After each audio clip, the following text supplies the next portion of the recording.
नमस्कार दोस्तों, मेरे चैनल भक्ति भाव टीवी में आपका स्वागत है। तो दोस्तों, आज की इस वीडियो में हम जानेंगे कि कृष्ण भगवान की पत्नी की मृत्यु कैसे हुई थी। पौराणिक कथाओं के अनुसार मौसूल युद्ध के कारण जब श्री कृष्ण के कुल के अधिकांश लोग मारे गए तो श्री कृष्ण ने प्रभास क्षेत्र में एक वृक्ष के नीचे विश्राम किया। वहीं पर उनको एक भील ने भूलवश तीर मार दिया जो कि उनके पैरों में जाकर लगा। इसी को बहाना बनाकर श्री कृष्ण ने देह को त्याग दिया। इसके बाद बलराम भी जाकर समाधि ले लेते हैं।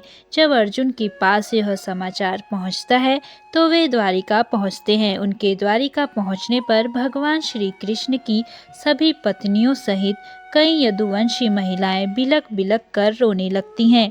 पति और पुत्रों से हीन हुई इन स्त्रियों के आर्तनाद को सुनकर अर्जुन भी रोने लगते हैं। उनसे उन स्त्रियों की ओर देखा नहीं जाता है। उनकी आंखों से लगातार अश्रुधारा बहने लगती है। यदुवंश की सभी स्त्रियां अर्जुन को घेरकर इस आस में बैठ जाती हैं कि अब हमारे बारे में कोई तो निर्णय लेने वाला आया। पुरुषों में यदि कोई बचा था तो कृष्ण के प्रपौत्र वज्रनाभ और भगवान श्री कृष्ण के पिता वासुदेव। कुछ स्त्रियां गर्भवती थी। श्री कृष्ण की पत्नियों से मिलने के बाद अर्जुन अपने मामा वसुदेव से मिलने बड़ी हिम्मत करके उनके महल जाते हैं। श्री कृष्ण के पिता वसुदेव अर्जुन को देखते ही रोने लगते हैं और उन्हें अपने गले लगा लेते हैं। कुछ समय बाद वे अर्जुन को यादवों की आपसी लड़ाई का सारा किस्सा सुनाते हैं और बाद में श्री कृष्ण एवं बलराम के परम धाम चले जाने के बारे में कहते हैं। वासुदेव यह भी कहते हैं कि श्री कृष्ण कह गए थे कि तुम अर्जुन आओगे और तुम ही अब इन स्त्रियों के बारे में निर्णय लोगे। तुम्हारे यहाँ से चले जाने के बाद इस द्वारिका नगरी को समुद्र डुबो देगा। कुछ समय रुककर वासुदेव कहते हैं कि मेरा भी अंतिम समय आ गया है और तुम ही मेरा अंतिम संस्कार करोगे। अर्जुन वासुदेव की बात सुनकर मन ही मन बहुत दुखी होते हैं। तब वे विष्णु वंश के सभी मंत्रियों से मिलते हैं और वे इस वंश के सभी स्त्री बालक और बूढ़ों को यहाँ से इंद्रप्रस्थ ले जाने के लिए इंतजाम करने को कहते हैं। उस दिन अर्जुन रात को द्वारिका में ही रुकते हैं। सुबह समाचार मिलता है कि वासुदेव ने अपनी देह छोड़ दी। यह समाचार सुनकर द्वारिका में फिर से महिलाएं रोने बिलखने लगती हैं। तब अर्जुन अपने मामा वासुदेव के अंतिम संस्कार की तैयारी कर उन्हें नगर से दूर एक स्थान ले जाते हैं। उस समय हजारों की संख्या में द्वारिकावासी भी उनके साथ होते हैं। पीछे पीछे वासुदेव की पत्नियां भी चल रही थीं। उनकी 4 पत्नियां थीं, देवकी, भद्रा, रोहिणी और मदिरा। जब चिता में आग लगा दी गई तो वे सभी पत्नियां भी उस चिता पर जा बैठी। यह भयानक दृश्य देख अर्जुन का दिल फट जाता है। इसके बाद अर्जुन उस स्थान पर गए जहां यदुवंशी आपस में लड़कर मारे गए थे। वहां कई संख्या में वीरों के शव पड़े थे। अर्जुन ने सभी का अंत्येष्टि कर्म किया और 7वें दिन प्रेत विधि कर्म करके अर्जुन सभी द्वारिकावासियों के साथ वहां से निकल पड़े। उनके साथ ऊंट, घोड़े, खच्चर, बैल, रथ आदि पर सवार द्वारिकावासियों के साथ ही भगवान श्री कृष्ण की 8 पत्नियां भी थीं। साथ में श्री कृष्ण का परपौत्र वज्रनाभ भी था। कहते हैं कि यह लाखों लोगों का लश्कर था।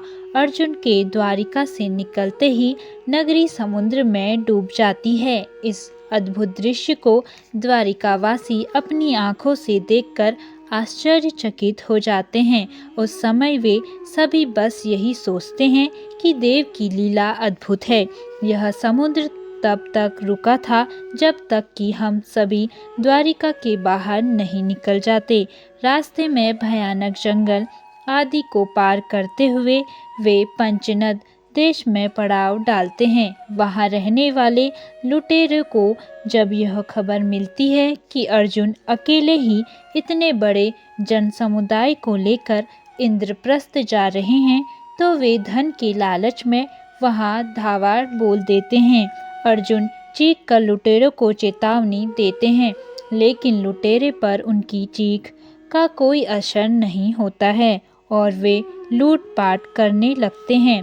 वे सिर्फ स्वर्ण आदि ही नहीं लूटते हैं, बल्कि सुंदर और जवान महिलाओं को भी लूटते हैं। चारों ओर हाहाकार मच जाता है। ऐसे में अर्जुन अपने दिव्यास्त्रों का प्रयोग करने के लिए स्मरण करते हैं, लेकिन उनकी स्मरण शक्ति लुप्त हो जाती है। कुछ ही देर में उनके तरकस के सभी बाण भी समाप्त हो जाते हैं। तब अर्जुन बिना शस्त्र से ही लुटेरे से युद्ध करने लगते हैं, लेकिन देखते ही देखते लुटेरे बहुत सारा धन और स्त्रियों को लेकर भाग जाते हैं। खुद को असहाय पाकर अर्जुन बहुत दुख होते हैं। वे समझ नहीं पाते हैं कि क्यों और कैसे मेरी अस्त्र विद्या लुप्त हो गई। जैसे तैसे अर्जुन यदुवंश की बची हुई स्त्रियों व बच्चों को लेकर इंद्रप्रस्थ पहुँचते हैं। यहाँ आकर अर्जुन भगवान श्री कृष्ण के परपौत्र वज्र को इंद्रप्रस्थ का राजा बना देते हैं। बूढ़ों, बालकों व अन्य स्त्रियों को अर्जुन इंद्रप्रस्थ में रहने के लिए कहते हैं। इसके बाद वज्र के बहुत रोकने पर भी अक्रूर जी की स्त्रियां वन में तपस्या करने के लिए चली जाती हैं। भगवान श्री कृष्ण की 8 पत्नियां थीं, जिसमें से रुक्मणी और जामवंती अग्नि में प्रवेश कर जाती हैं। सत्यभामा तथा अन्य देवियां तपस्या का निश्चय करके वन में चली जाती हैं। गांधारी, सैब्या, हेमवती आदि का अग्नि में प्रवेश करने का उल्लेख मिलता है। श्री कृष्ण की पत्नियां सत्यभामा, जामवंती, रुक्मणी, कालिंदी, मित्रविंदा, सत्या, भद्रा और लक्ष्मणा थी। तो दोस्तों, कैसी लगी आपको यह जानकारी कमेंट करके ज़रूर बताएं और ऐसी ही बहुत सारी कहानियों, कथाओं और जानकारियों को सुनने के लिए मेरे चैनल को सब्सक्राइब करें। धन्यवाद।